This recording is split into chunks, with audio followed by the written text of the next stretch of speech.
Hello everyone, Zellerant here, and for today's video on Girls Frontline 2, we have now gotten the latest special broadcast that's kind of covering the next couple updates, or single update, however you want to kind of call it here.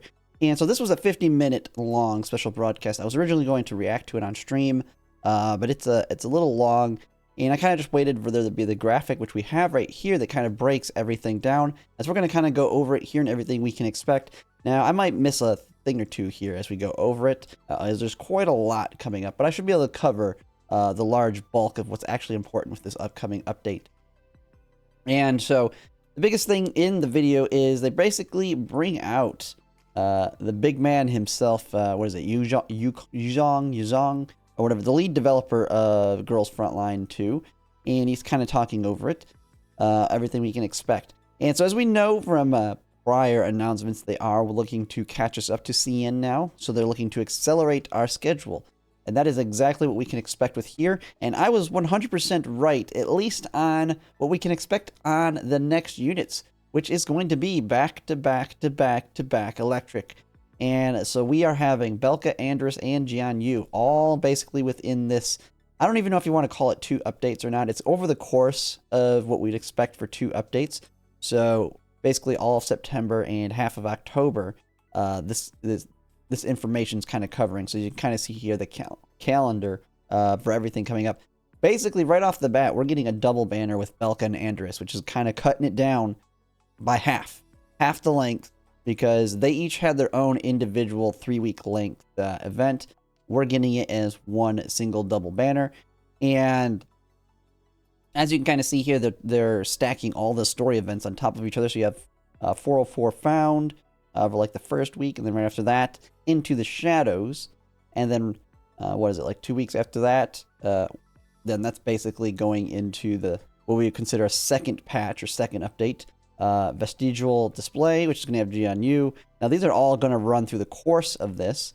And now, with the acceleration, they are making an attempt. Now, you're going to see probably a lot of kickback on this from players, especially after the whole skin fiasco, because we're basically losing that 3 weeks. So the question is, how are they making up for that in terms of polls? And you can kind of see that stuff over here, and you have the event rewards here. So it looks like through the stories, we got 7,500 cubes, 9 standard polls, 9 limited polls. And then we also have multiple events, sign-in events that kind of try, I say try, because it's definitely not making up for how many polls we're losing over the course of a 3-week patch update. 10 limited here, 10 limited here, and then on the second one, another 10 limited. You get the free skin for Mosin Nagant. I mean, that was already free with the CN version. Another 2,100 for our 404's Holiday Boot Camp event right here. They are doubling up, if you can consider it generous here. Because of the double event with double characters, they're giving us a double potential to buy 2 battle passes instead of 1. So I haven't really bought the battle pass lately because I've already maxed out like the one weapon that matters from that, the shotgun. But if you're one of those people that is, if you're still buying them, I mean, it's you can get 2 of them now for that one, and then only 1 over the course of Jianyu, so they're making up for that if you care that much about the battle pass. But ultimately, the biggest thing is, the big question is, does this make up for the lack of polls? And no, this is definitely not enough to make up for the lost polls and stuff. So it's a good chunk, but it's definitely, because if I'm not mistaken, if I remember, you basically get enough polls every patch to make an attempt on a 50-50. So you basically, every 2 patches can guarantee a T-Dial. At least that's how it's kind of worked on the CN version with how many polls they get. That you can pretty much guarantee every other T-Dial. And through the course of the game, because of 50-50, you should be able to get a majority of them. This is going to put us way behind on that. A lot of it probably has to do with the fact that they know that we still have a lot of those redundant pieces because they didn't give us the ability to convert it to polls until after Springfield. I think a lot of people are skipping units now at this point, and so like I still have like 300-400 polls worth of them as well. So this is going to be kind of a way they can drain people of a little bit more of them. Because I think they have they're worried about the one problem of when they eventually get us to like AK-15, it could be a situation where we still have tons of pulls saved up and lots of people are able to V6 that. And she's a little overly broken, and she's pretty much all you need, just like Klukai, in terms of clearing everything. So I think this might be their kind of attempt to not only catch us up, but also slowly siphon a little bit of pulls away from us to make sure we don't have too many going forward. Now, I'm still looking at planning on pulling at everyone, I believe.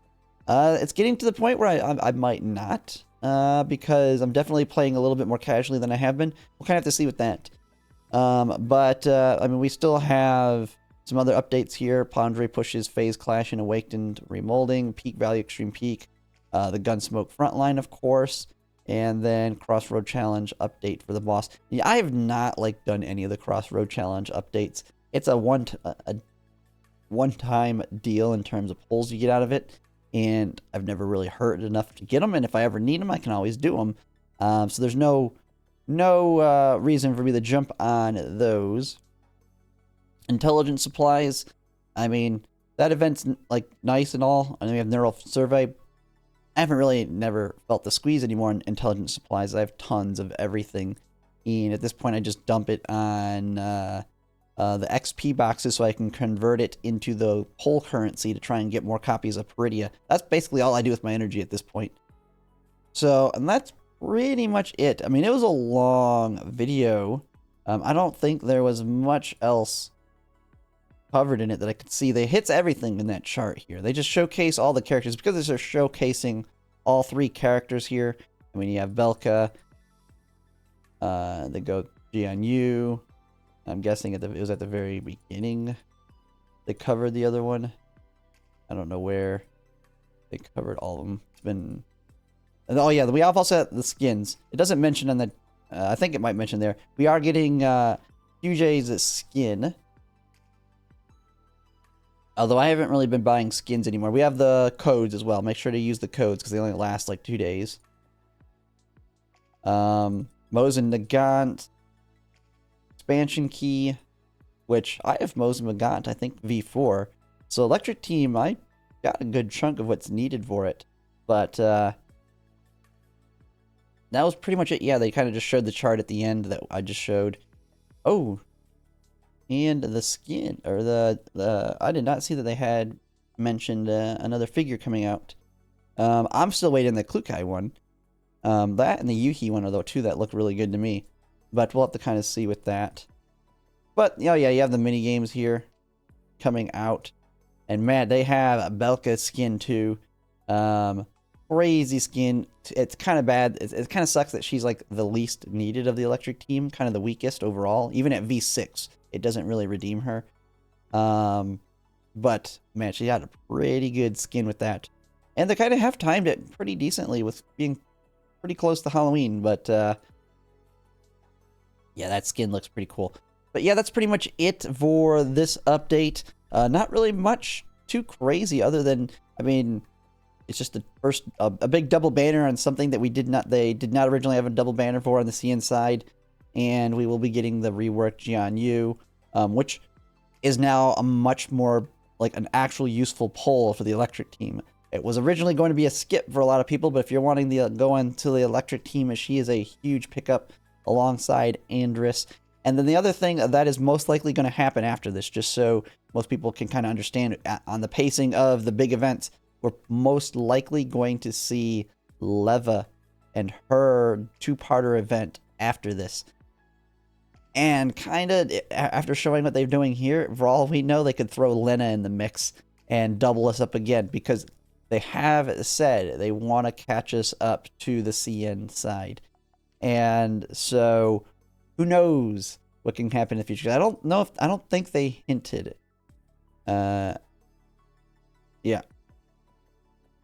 they didn't give any big hints at the end that I seen. I mean, I went through it real quick on the next units, but the expectation is probably going to be Leva and Robella's event. And seeing what they've done here, for all we know, they double her up with Lena, because you really want Lena with Leva. Their kits pair well together. So we'll just have to see what happens, because I think Lena actually came before all of these units. So Who knows? We might very well get Lena alongside Leva in the event. Because they've shown they're willing to do these extra double banner events to catch us up. And they're going to have to do more if they want to continue to catch us up. But that's it for now. And if you like my content, if you could like, comment, subscribe, it really helps. And thanks for watching.